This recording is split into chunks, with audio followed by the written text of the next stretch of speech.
నమస్తే.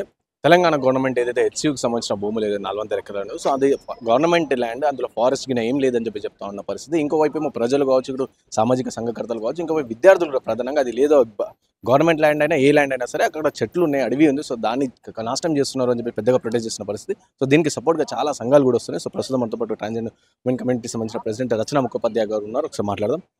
మేడం నమస్తే. చెప్పండి, ఈ హెచ్‌సియూకి సంబంధించిన ఇష్యూ ఎట్లా చూస్తారు మీరు? అంటే అక్కడ చాలా మంది విద్యార్థులు కావచ్చు, వీళ్ళందరూ కూడా ప్రొటెస్ట్ చేస్తా ఉంటే ఇక్కడ పోలీస్ అధికారులు వాళ్ళపైన లాఠీ చార్జ్ కావచ్చు, విద్యార్థినులు అందరిపైన కూడా చూస్తుంటే సో ఎట్లా? నా విద్యార్థులకి అందరికీ మా సంఘీభావం తెలుపుతున్నామండి ట్రాన్స్‌జెండర్ కమ్యూనిటీ నుంచి. ముఖ్యంగా ఏదైతే జీవ జంతువులు, జనజాతులు అక్కడ ఉన్నాయో వాటికి చాలా డిస్టర్బెన్స్‌గా ఉంది. వాటి ప్రాణాలు యాక్చువల్‌గా పోతున్నాయి. సో అవి వాటి కోసం అవి మాట్లాడలేవు, పోరాడలేవు. సో ఇదొక మెసేజ్ ఎలా వెళ్తదంటే ఈ భూమి అనేది ఏదైతే ఉందో అది కేవలం ఎవరి దగ్గరైతే పవర్ ఉందో, శక్తి ఉందో వాళ్ళది మాత్రమే అన్న ఒక మెసేజ్ వెళ్తుంది. అలా కాకూడదు.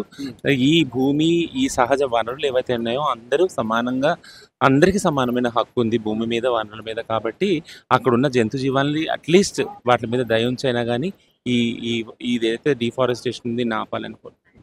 అంటే గవర్నమెంట్ కూడా ప్రధానంగా పదే చెప్తుంటే విద్యార్థులు కూడా చెప్తారు. సో మమ్మల్ని అందరూ కూడా డిమోరలైజ్ చేస్తారు. సో మమ్మల్ని ఇబ్బంది పెడుతూ మా ఫండమెంటల్ రైట్స్ అన్ని కూడా పోతున్నాయి, ఇష్టం వచ్చినట్టు పోలీస్ అధికారులు బిహేవ్ చేస్తున్నారు అని చెప్పి శాంతియుతంగా వాళ్ళు దీన్ని వ్యతిరేకించినప్పుడు ఖచ్చితంగా పోలీసు యొక్క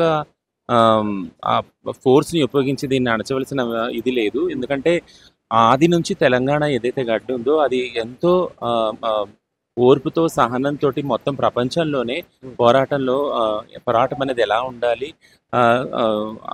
అహింస ధోరణిలో ఎలా తీసుకెళ్లాలి ముందు అనేది చూపించింది. సో కాబట్టి అక్కడ పోలీసుల్ని ఉపయోగించాల్సిన అవసరం లేదని ప్రభుత్వంగా. సో ఇంకోటి ఈ ల్యాండ్ కూడా ప్రధానంగా ఈ డెవలప్మెంట్ ఆల్రెడీ గచ్చిబౌలి ఆ ఏరియా అంతా కూడా డెవలప్ అయిన ఏరియా. సో ఇంకా డెవలప్మెంట్ చేస్తాం, ఉద్యోగాలు కల్పిస్తాం. అంటే ఈ విధంగా ఎవరైనా సంఘకర్తలు ఎవరైనా మాట్లాడితే వీళ్ళందరూ డెవలప్మెంట్ అడ్డుకుంటున్నారు అని చెప్పి ప్రభుత్వం సంబంధించిన అధికారులు వీళ్ళందరూ కూడా చెప్తా ఉన్నారు. డెవలప్మెంట్ అంటే మనుషులకు సంబంధించిన డెవలప్మెంటే కాదు కదా, ప్రకృతిని పాడు చేసేది డెవలప్మెంట్ ఎక్కడా కాదు యాక్చువల్గా. ఎందుకంటే ఒక పక్కన వనరులు పోతున్నాయి, జంతు జీవాలు నాశనం అవుతున్నాయి, పొల్యూషన్, పర్యావరణం కూడా సమతుల్యం దెబ్బతింటుంది కదా. రాను మెట్రోపాలిటన్ ఏదైతే సిటీస్ ఉన్నాయో వాటితో సమానంగా కాస్మోపాలిటన్ సిటీస్లో పర్యావరణ ఆ సమతుల్యం దెబ్బతిని పొల్యూషన్ పెరిగే అవకాశం ఉంది. దీనివల్ల ఇంకా హైదరాబాద్ పొల్యూషన్ పెరిగే అవకాశం ఉంది. పొల్యూషన్ డిఫారెస్టేషన్ వల్ల అవుతుంది, అలాగే మైగ్రేషన్ చాలా అవుతుంది.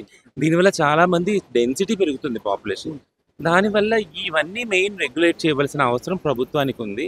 సో కాబట్టి ఏదైతే సహజ వనరులు ఉన్నాయో వాటిని దెబ్బతినకుండా, వాటిని కాకుండా ఏదైతే వేరే ల్యాండ్ ఉందో అక్కడ స్థాపించి ఉద్యోగాలు క్రియేట్ చేయమండి.